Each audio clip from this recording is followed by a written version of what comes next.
Are you a business owner looking for real advice and input? You're in the right place. From concept to launch to growth, funding, and beyond. Welcome to Startup Hustle with your hosts. One once sold a business for $150 million. The other, the author of $1 Million Bedroom. Here are your hosts of Startup Hustle, Matt DeCoursey and Matt Watson.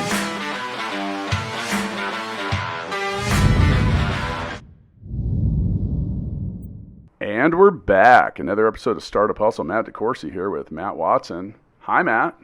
Why are we doing this today? Why aren't we doing this? Wait, we are. You want to get into the why? Yeah, why? I want to know why. You know, I got to say, the why of why you ask certain questions when I bring in the show is really amazing. And what's even more impressive is my ability to just have happened to bring in an appropriate expert to answer these kind of questions. That's perfect, because I have a lot of questions that I want to know why about. Yeah, but we're going to talk about business and the why, not the other stuff. So anyway, we have Grant Gooding with us today, the CEO and founder of Proof Positioning, also able to be found at proofpositioning.com. Hi, Grant. What up? Appreciate you coming in. You guys are peas in a pod over there, aren't you? All right. So we're going to talk about emotional data today. And I don't mean data that's sad or happy. Well, maybe it is. What is emotional data, Grant? Emotional data is the exact opposite of big data. Okay. So big data does a pretty good job of measuring who, what, when, where, and how. Emotional data is the why. Okay. So almost every organization, regardless of their industry or scope or what they do, got a pretty good handle on big data, right? Your website's measuring big data. You can figure out who comes to the website. You can measure what they're doing when they're there. You can measure how long they're there. But the one thing you really can't answer is why the hell are they there in the first place? So what our company does is we get after that. And all we do is we measure the why. And we use a combination of neuroscience, psychology, and math to help organizations understand the why behind their customers. So over the last few years, the whole concept of why I feel like it's been a lot more present. People have given a lot more consideration. It's always been something that many people have chased after. 5 years ago, I was asking about the why and things, and some people are like, oh, wow, that's profound. It seems to be really common, and obviously if you can figure out why people make decisions, why they buy, why they come, why they go, why they're happy, why they're sad, what makes them buy things faster, that's pretty valuable, right? Well, I certainly hope so, because that's what I've predicated the whole success. That's what your whole business is built around. So, we have all these data people here today. Matt, your business, Stackify, does a lot of stuff with data. This is complete opposite of emotional data. Yeah, we deal with a lot of performance data in software. So right. It's more I click this button, how long did it take? Why did it take that long? But we don't know why they clicked the button. It's consistent. We don't know why. Nobody knows. It's tough to figure out. It's not that we're stupid people, but we measure what we can, and we use our gut essentially. So your job as a leader, Matt, when you look at that data, is to go, all right, so I know that this particular button took me twice as long, or took people on average twice as long to click on. Maybe it's located in the wrong place, or it's the wrong color, or the whatever words we wrote on the button, I want to change those and experiment. Mm-hmm. But we still really don't know why. Right. Yep. All we're doing is we're optimizing based on math, which is great. It's operational. But when you understand why, you can learn a lot more about not only how to solve the problems you're trying to solve. So in that instance, it would be improving your CTR, right, or getting them to do whatever they're clicking on a button for. But if you understand why they're there in the first place, or why they're clicking on that versus doing something else, it helps you innovate other things a lot easier. So, for instance, any restaurant, right? No restaurateur can tell you essentially why their people are coming in to eat there. There's any combination of things, right? Or why they order what they order on the menu. Why they order what they're ordering. So they may go back and look at their big data and they go, boy, our steak salad does really, really well on this day.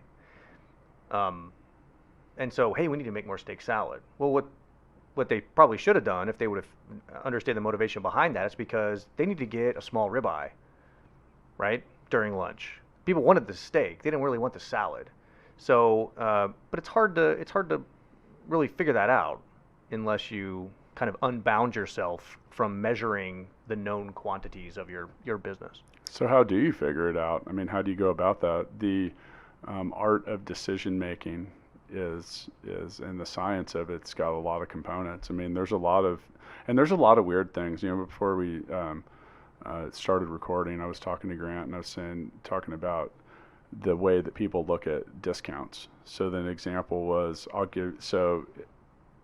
will give you $10 off your purchase of a $1,000 suit, or I will give you $10 off of a $15 meal, and you have to walk 10 minutes to get either one. Overwhelmingly, people will not choose the if assuming you're going to buy the suit anyway, right? Mm-hmm. But people won't care because $10 off of 1,000 feels like peanuts, but $10 off of $15 seems like a huge discount. Now, theoretically, it's the same effort, it's the same amount of time it takes you to get there, all of it. But the way that the discount is perceived is dramatically different. So it can have a huge impact. I mean, is that emotional data on some level, or is that because obviously the way that that's presented in the value, like the way I stated it, it's the same amount of time. It's basically $1 a minute to walk. Yeah, so it is. Now, when it comes to numbers, I leave that up to the business owners, right? My job isn't to tell them what to do. It's to give them data to help reinforce their gut, right? So we might test. So someone says, well, tell me if it should be 10% or if it should be $10 or 1%. I would say, well, let's just test whether or not a dollar amount or a percentage is more emotionally resonant, and then you make the call on whatever that needs to be, right? Does that make sense? Yeah. Yeah. So how do you? So more examples of like how do you do what you do then? Tell us more about what it is exactly you do. So what I need to work with anybody is I need to know what they need to know. So every leader or visionary has goals for their organization. I want to increase this, audience, or I want to move into this new segment, or I want to sell more of these, or I want to figure out why our sales are going down, or I want to find out why attrition is up. We've created this new product. No one's buying it. I want to know why they're not buying it. And these are generally multivariate questions. Lots of different variables where there's 1,000 different answers. And then what we do is we take advantage of a very basic neuroscience principle. And that is, we now know, thanks to a neuroscientist out of USC who kind of fell backwards into this, but his name's Dr. Antonio Damasio. And he hypothesized correctly that the logic sectors of the brain actually don't participate in decision making. It's kind of a fascinating idea because we've always believed as this highly evolved species that we use logic, reason, and emotions in a balanced way when we make decisions. When in actuality, we find out that we don't. Every decision that we make, regardless of its scale and scope, runs through the limbic system and is an emotional decision. Doesn't matter if you're buying a car or a pair of shoes or figuring out where to go to lunch. Now, the logic parts of our brain, they're essentially just options processors. They slow your mind down dramatically. There's a book that's super boring called Thinking Fast and Slow. that Try out and get that one today. Yeah, it's a good book. It's just written like a textbook, but it's a good attempt to break down a very complex idea into a very simple idea. But so what we do is we say, all right, well, if we know that logic-based decisions take a long time, which they do because it starts processing stuff like we could do this or we could do that or we could do this. What we want to get to what are the emotive things that get your brain to work super quickly, and if we can isolate those using any methodology, then we will. So what we figured out is that we can use digital surveys to capture timing mechanisms and allow us to measure how fast and how slow people make decisions using something called Likert scales, which is we don't need to go into. But the idea is that we can figure out how emotionally resonant an idea is to someone, and when we know that, we can break it across whatever you want to know, like what kind of customer they are, if they're a target, if they're not a target, if they're in market, if they're not quite in market, if they are a customer of a competitor. I mean, essentially whatever you want, and we can find out what things are most important to those people, and then we reverse engineer all that information, and then the output essentially is say this to this group of people, use this method, and you have the highest mathematical probability to get a positive outcome. Fact shaping. I like it. It is. It's data shaping. I use the term fact shaping some. I think it's possible I may have actually invented the phrase, or at least in my world I did. But I have this belief that, especially when you're presenting or selling or doing anything, there's literally an infinite amount of ways that you can. And for those of you that hear the clicking, I'm actually now physically keeping track of when Watson yawns while I'm talking. Dude, we're talking about neuroscience, so. Dude, no offense. I'm pumped up. I'm giving Matt prior to this episode actually agreed to give an undetermined amount to charity for the click counter. I'm gonna need to get more zeros on this thing. It stops at 10,000. All right. I'm just messing with him. He forgets we're on video now too. So we fact checked. But fact shaping. But with fact shaping, it's like, you have the facts. I don't want you to lie or tell anything that's not true, but the way that you present the facts and the way that you shape them around the story that you're trying to tell has everything to do with the way that it's received. And I spend a lot of time thinking about it. Like I do, especially when it comes to the way that we present our own everything. And simplicity rules. It's very easy to understand simple things. Fewer steps are better. And then you talk about emotional stuff. So like, people buy things for a lot of weird reasons. Like, perceived value, fear of something like a coming event ending, like, hey, the sale's over on Sunday, I got to hurry up and buy it. Out of, just specific feeling like they need it, that they want to impress others. Just like there's just a zillion reasons that people buy stuff, but, like kind of like you were saying, the way that it's presented has a lot to do with it. What's better, $10 off or 1%? Or something like that. So, and I'm still curious about. Well, Matt, let's ask Matt. Let's ask someone that that just buys everything that he sees. Not true. Matt, you are admittedly frugal when it comes to certain things, and some things you're not. Yeah, okay. Sure. So what drives? Yes, they're emotional decisions. Yeah, well, what drives that in that data? Like, what drives your decision about, like, do you have any particular, like, when you look at something, do you think, oh, it's 50% off? Because I'll be honest with you, like, anytime I go to any retail store and they're like, the sale ends on Sunday, I'm just like, and I look at it, I'm like, okay, cool, that's right before the new one starts on Monday. So sometimes I don't give a shit. Like, I worked at Sears, I know that game. Yes. So, like, what's your driving factor behind that? Like, when you make a big purchase or a small purchase, is there something that you think about, or do you just make up your mind and that's it? I'm one of those people that sometimes will spend a lot of time researching things, not sure if I really want something, may do a little window shopping, whatever. But then when I decide I want it like now. Like Amazon Prime, bring on the drone, drop it off in 5 minutes. So I think it becomes an emotional thing at that point. You're like, I made the decision, and it's an emotional decision of like, I decided I want this thing. So it wasn't just as much based on the price. For you, it also has a lot to do with when can I have it. Yeah, and I finally decided that I want it. Right. Now I want it now. So, whatever you're talking about, fictitious product, right? There's a series of specific value propositions that you can use so that we can figure that out. So for instance, the key to strong emotional messaging when it comes to marketing and sales is segmentation, and being able to stop painting a broad stroke over customers and potential customers, and really figuring out, are there any consistencies that exist with certain types of customers versus versus other ones. And that is really hard to do. It's hard to do if you're using big data. We have a way that we can do it that's kind of cheating a little bit. So, for instance, we can... Cheating gets it faster. I like that. That's a good song. Yeah. Is that really a song? Yeah, it's a Jimmy Eat totally. World Jimmy song. Oh. That means we're actually, going to play it's mixtape has soon. a really strong riff in that song. Yeah.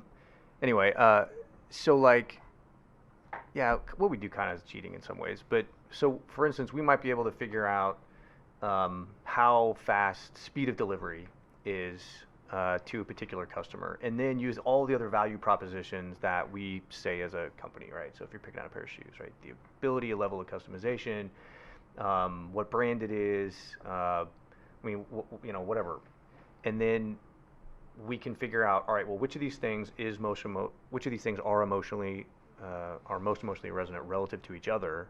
So then we can say, all right, someone that appreciates speed is also going to appreciate this. So when you're segmenting your database, send speed messages to these people, but they also need to contain these messages as well.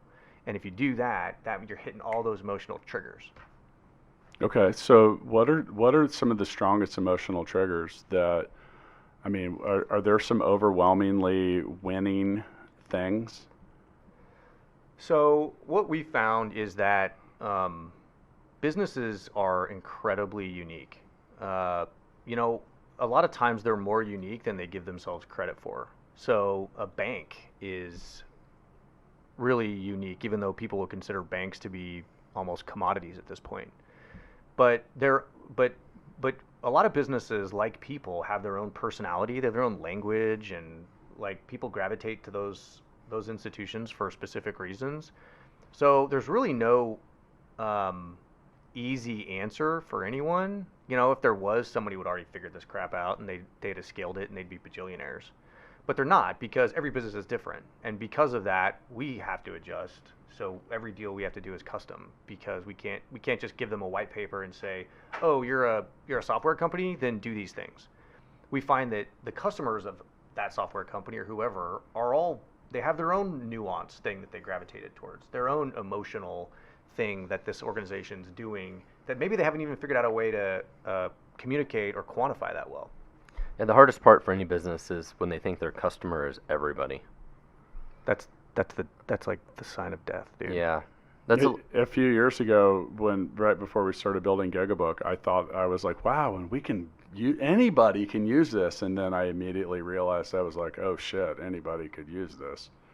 Like what seemed like it was everybody was not our customer. Now there are some things, like for example, we were talking about shoes before we started. Everybody wears shoes. I mean, I'm sure there's someone somewhere that doesn't wear shoes, but overwhelmingly everyone wears shoes.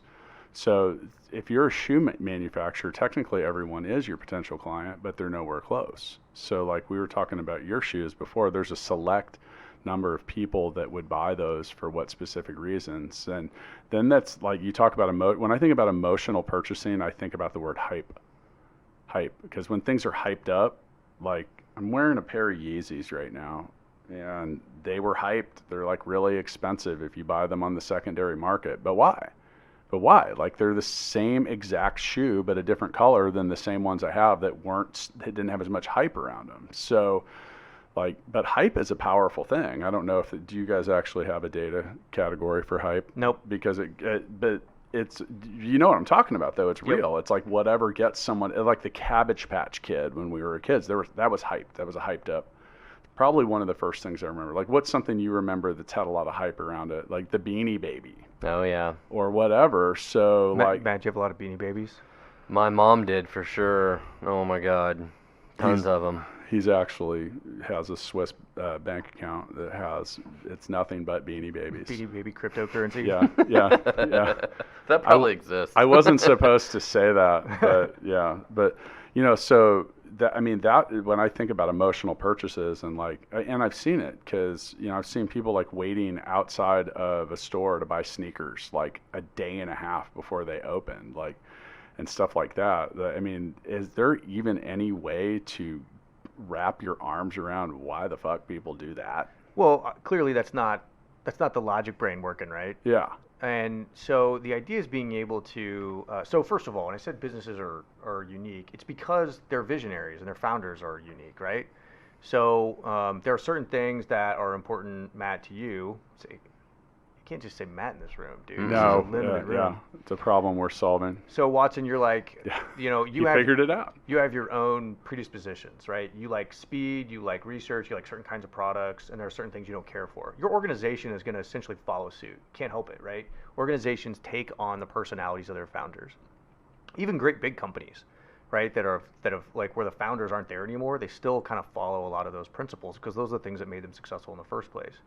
So being able to identify what is it what are the nuances of your personality that allow you to create a value proposition that's unique in a market, that's kind of step one of figuring out, all right, well, what kind of shoe buy are we going after, right?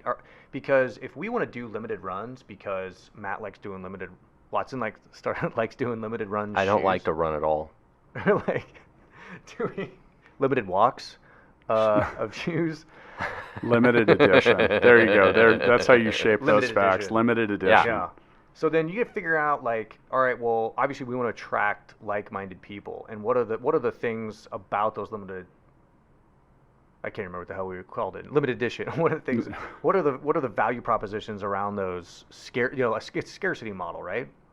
So, how do we shape our messages to target the right people? Because who buys on our bell curve, right? Those people that sit out front, those are your early adopters, right out in front of the chasm, right? But a shoe will run the entire width of the bell curve of humanity.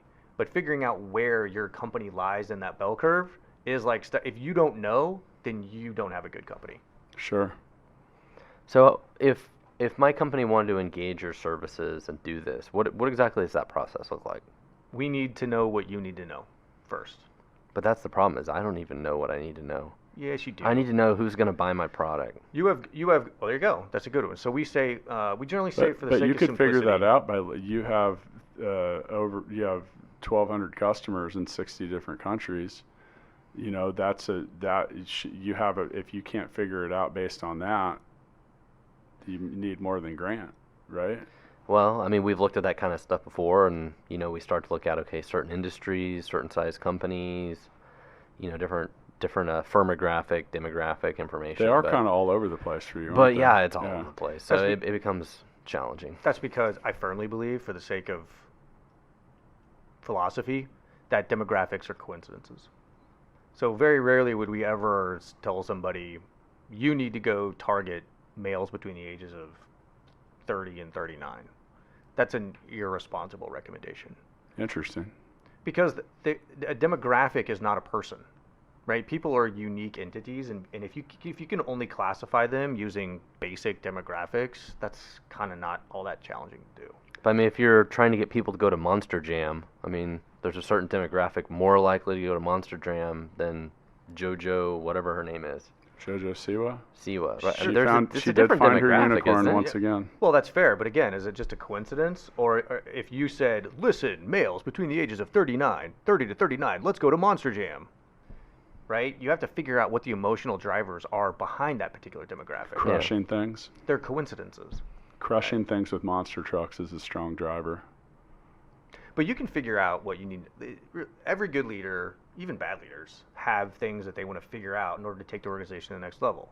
We call them burning questions. Mm-hmm. So you say, we have 1,200 customers. It's, our goal is to have 2,000 in the next 5 years. And we kind of think we know where they're going to come from, but we're not sure. So here is Matt Watson's hypothesis. I think we're going to get them from these 3 industries. And you would tell me, hey, which one of these should I start in? I think it's probably this one, but I want to know which of these industries gives me the highest probability of success to go into. I can come back, give you hard data on the 3 and say, you should go into this one. And not only that, this is what you should say. But by the way, not the whole industry, just this segment of the industry, and use this medium, right? Like you need to write white papers for these people. And this is how you need to, but you need to get a partner. You need to get a strategic partner that's going to be able to do this for you. And if you do that, highest probability of success. Everybody needs this. I know. No, they don't. They don't? It's not for everybody. It can't be, or my business will tank. Well, I mean, everybody has these challenges, though. Yeah. I mean, even with full scale, it's like, who is our exact target customer? I mean, we could go. We have some of these burning questions. Sure. Right. Yeah, and some of them, I don't think it's as much of like answering who could be our customers. I think it's more about who do we want as customers and clients.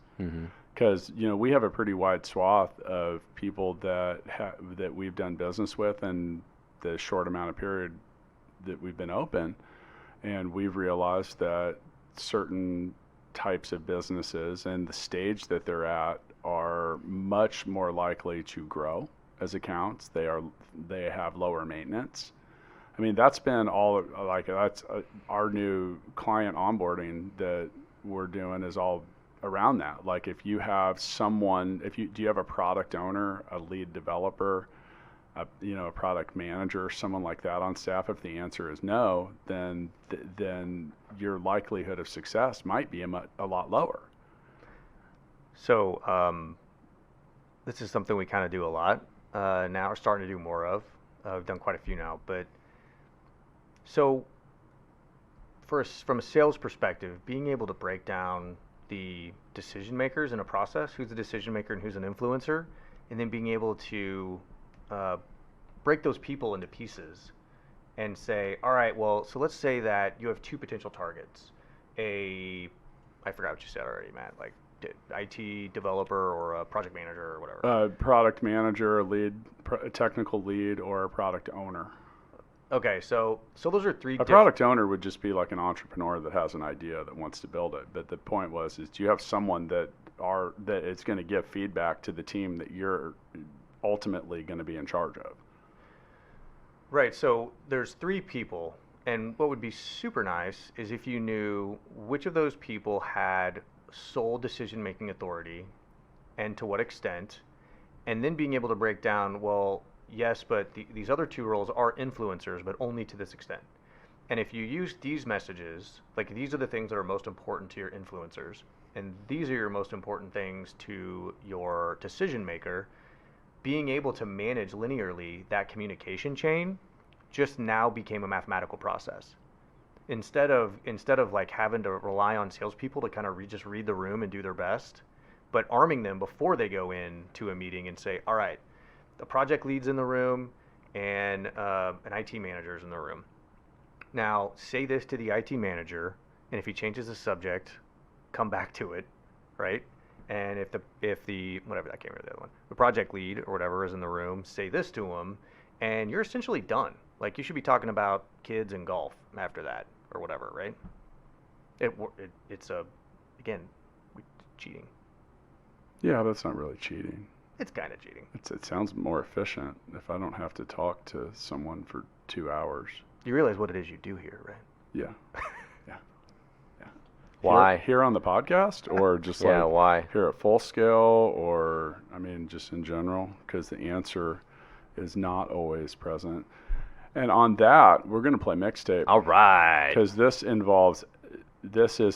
if any data is emotional, it is the answers that come out of Mixtape. Dude, what is Mixtape? I'm about to explain. And if you're listening, you go to mixtapethegame.com. You can purchase the mixtape, or you can get the digital version that's coming soon. So I have a card in my hand, and I will show it to the camera. Look at that. We're like magicians now. Oh, you're trying to cheat. Oh, come on. All right, so I'm going to read a scenario. We're all going to name a song that would answer this, and then we will vote to see who the winner is. You cannot vote for yourself. What song would your pet say reminds them of you?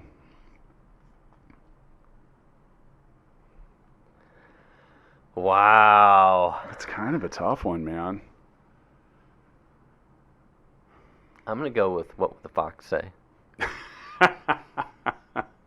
That's a good one, man. And I'm kind of stumped here. And you know what? Grant is either being overly analytical like the neuroscientist that he is, or do you have an answer? It's tough. I got to admit, I'm kind of stumped myself. So what song would your pet say reminds them of you?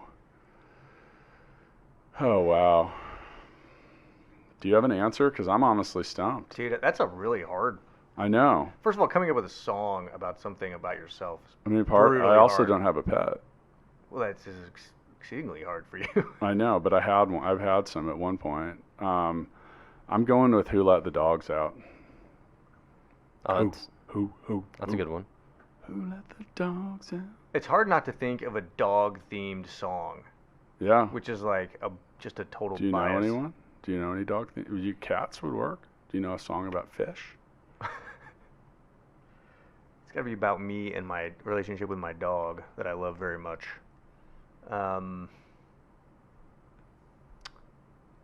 Oh, I have a theme. I just can't think of a song. Okay, the theme is like she's basically a person.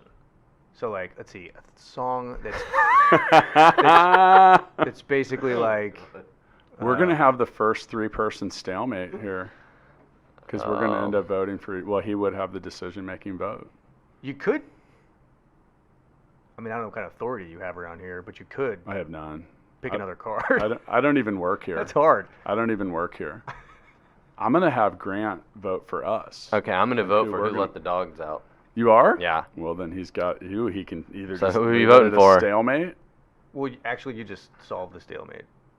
Oh, you gotta vote for me or him.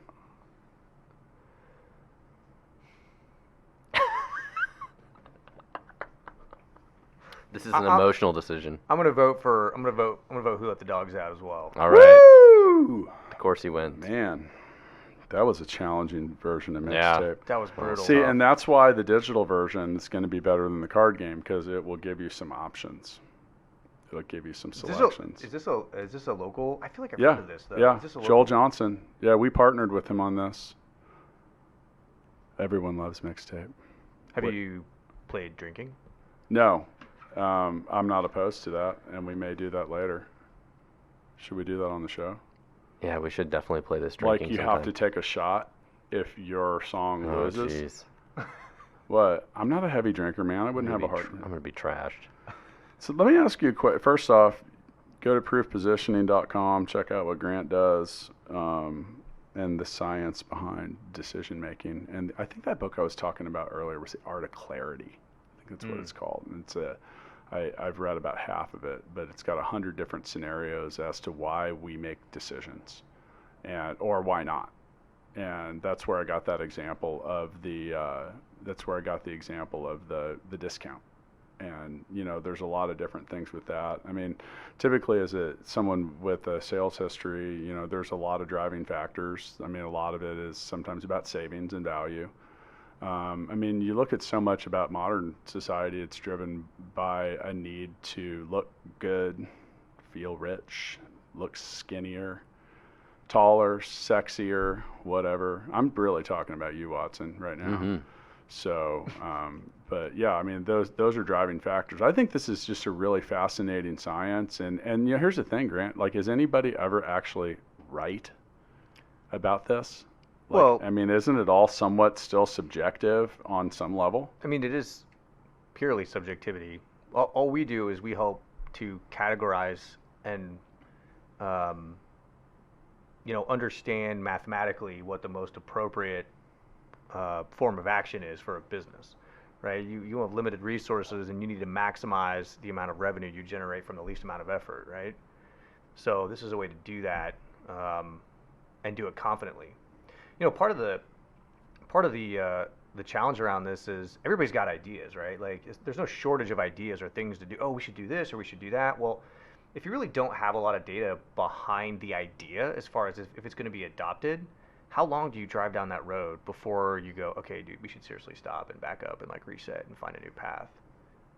There's really no way to know. So it's all gut. And in many ways, like understanding and being able to quantify what we're really doing is we're quantifying emotional resonance is really what we're doing. But if you can quantify that, you can really get a good sense of, yeah, I know it's not working right now, but it will. Like, we know it will, and we just got to keep going. And it gives you confidence behind your gut. What are 3 common mistakes that you see businesses making? Like, what are the most overwhelming things that people are doing wrong that they need to fix? Well, one, mostly they're organizational, right? Like the most successful organizations I've seen have really strong and smart leadership, but they're not humble. So if you're not humble, that means that you're going to make decisions regardless of input from other people. And that means you lose good people and you ignore data and just say, look, you know, I'm going to do whatever I want to do. And then if that's the case, then it's a pointless, you know, it's not easy to work with those people because they're going to do whatever they want. Why the hell are we here? You know, why did you hire us to come in if you're just going to do whatever you want to do regardless? I saw a lot of that when I worked in the music industry. A lot of store owners too that were building it with their ego. They're like building a frickin' castle. Like, I'm just trying to come buy a guitar or a piano, man. I don't need it to like be like an art museum when I walk in and some of that stuff. And then times get tough and they run out of cash. Or when you talk about that decision making, like, they're always right. And people are telling them, hey, no one wants to buy this. And yeah, but I think that everyone will. Yeah, I think that an important lesson for any good leader is to realize that your opinion is the least important. Unless you plan on personally buying all of the things that you're trying to sell. People build businesses in their own like identity a lot, but you need to take into consideration that people are buying things from you. Absolutely. And if you do that, you're gonna be much more successful, much faster. So yeah, ego is a big one. So we had organizational. What are some others? Honestly, one of the biggest competitors that we have is fear of doing things differently. Fear of change is the big one. You know, a lot of times people they don't want to know. They don't want to know why sales have leveled off or started to go down, because that means that there are certain things that they believe that may not be completely true, or that they're going to have to do a bunch of work. And most people generally don't like doing work, and people don't like being wrong. So those are important things. I also saw that, and I'm going to use so I used to work for a musical instrument manufacturer, and I saw that the whole entire musical instrument business in the music industry is just literally like flipped over. Like, there's no more record contracts. There's no more, you don't go down to the store and buy a CD.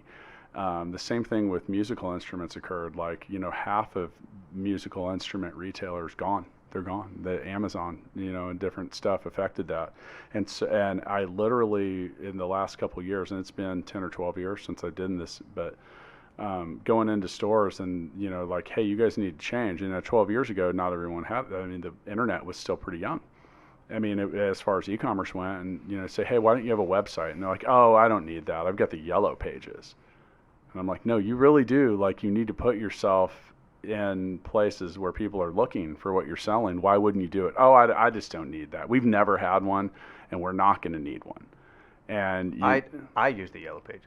Yeah. So therefore, yeah, the yellow pages are good. Or that's what has worked for us for the last 15 years, and now something new has come along, and I don't want to adopt it. And, you know, just a lot of stubbornness, like the insistence of continuing to buy like half-page newspaper ads. And like, I mean, when was the last time you got a newspaper? What's a newspaper? You know, the Kansas City Star sends me ads all the time, and I actually emailed them the other day. It said, stop sending me the grocery ads, because I don't look at the grocery ads and coupons either. Yeah. It's like, stop sending me this crap. Yeah, I literally said, I'm tired of recycling it. Right. Well, that's the way I feel about my yellow pages. Yeah.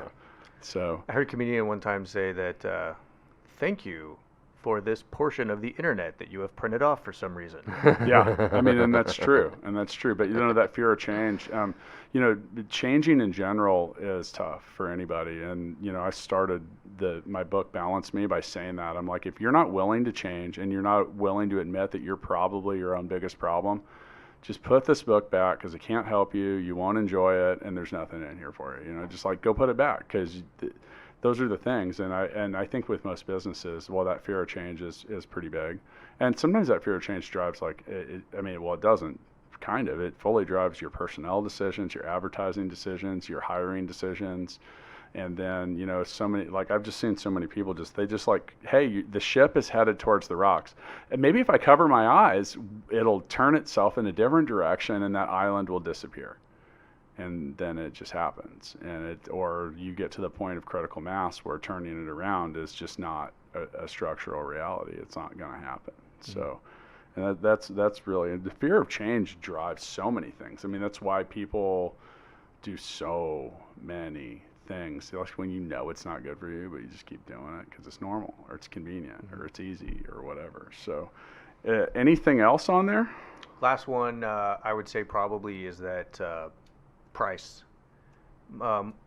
Like they're pricing too high, or they're not not doing enough to build the value? Well, just price in general. So people think that they need to decrease prices because of XYZ. Sales are down, we need to decrease prices, we need to get more people. And I've never recommended that someone decrease their prices ever, because it's not a price issue, it's a value issue. And so being able to figure out what things are motivating to people, that's what drives demand, and that's what drives the ability to charge a higher price. So I actually tell people to increase their prices quite a bit. And if I have to tell someone to decrease their price, that means that they're being traded up on a board downtown. That means they are truly a commodity, and you should shut this business down. And that's never happened, because businesses aren't commodities. I don't care how commoditized you think you are, but I've heard business owners say a lot, well, if they can get it for $5 cheaper, they'll go down the street. Well, if that's the case, then that means that you haven't given them a reason to shop with you. You have not made an emotional connection with the right customer, whoever that right customer is, the customer that is most likely to gravitate towards you. If they will go down the street, that means there's no way for them to differentiate between you and them. And that means you've failed as a visionary, and you need to start creating new value. You need to come up with new messages, new emotionally resonant ideas to get people and become more attractive. That's wrapped right around the fear of change. I mean, like if you talk about, like, you have a whole bunch of users, customers, clients, like Netflix went through this a few years ago. They went up like $5. And I mean, they lost like a significant portion of their subscribers, and their stock went down for just a little bit right before it shot up like a whole lot. But that's on some levels can be a pretty ballsy decision. I mean, especially when it comes to a lot of things. I agree with you. I think discounting's just like a lazy way to solve things. I mean, you eventually create well, if you're selling products, you can easily create surplus. You're just creating a future sales problem, because either you condition your buyers to expect that discount every time, and then they won't buy without it, or they have their own issue with the stuff sitting around. Well, man, we got right through our time here. I'm trying to quantify the data from this. Matt, I'm sorry we didn't gamify this episode. You did not earn any points today. I did get a little emotional. You did? About what? About the data. Which part? I'm going to find myself asking why. About the data on your counter from my yawning. Well, I noticed that you didn't do it after the second one. Well, the first one didn't count. It wasn't a yawn. I opened my mouth. Okay, I'll reset this. I'll go ahead and set this back. Or 3,333. I'm turning it the wrong way. So, yeah, but, well, anyway, if you guys, whether you like the show or not, reach down and hit that 5th star. Come on, give us some data. Please. Yes, thank you. I appreciate that. Grant, you're on the social medias? I'm on Proof Positioning? I'm on the social medias. You want to give yourself a shout out, or tell everyone you can go to proofpositioning.com. That's a good place to start. Yeah, we do have a Facebook page. There you go. You can find us on the gram at startuphustlepodcast.com. That's not even a real thing. So, oh my God. I'm going to go run up the data numbers on an afternoon nap. See you guys next time.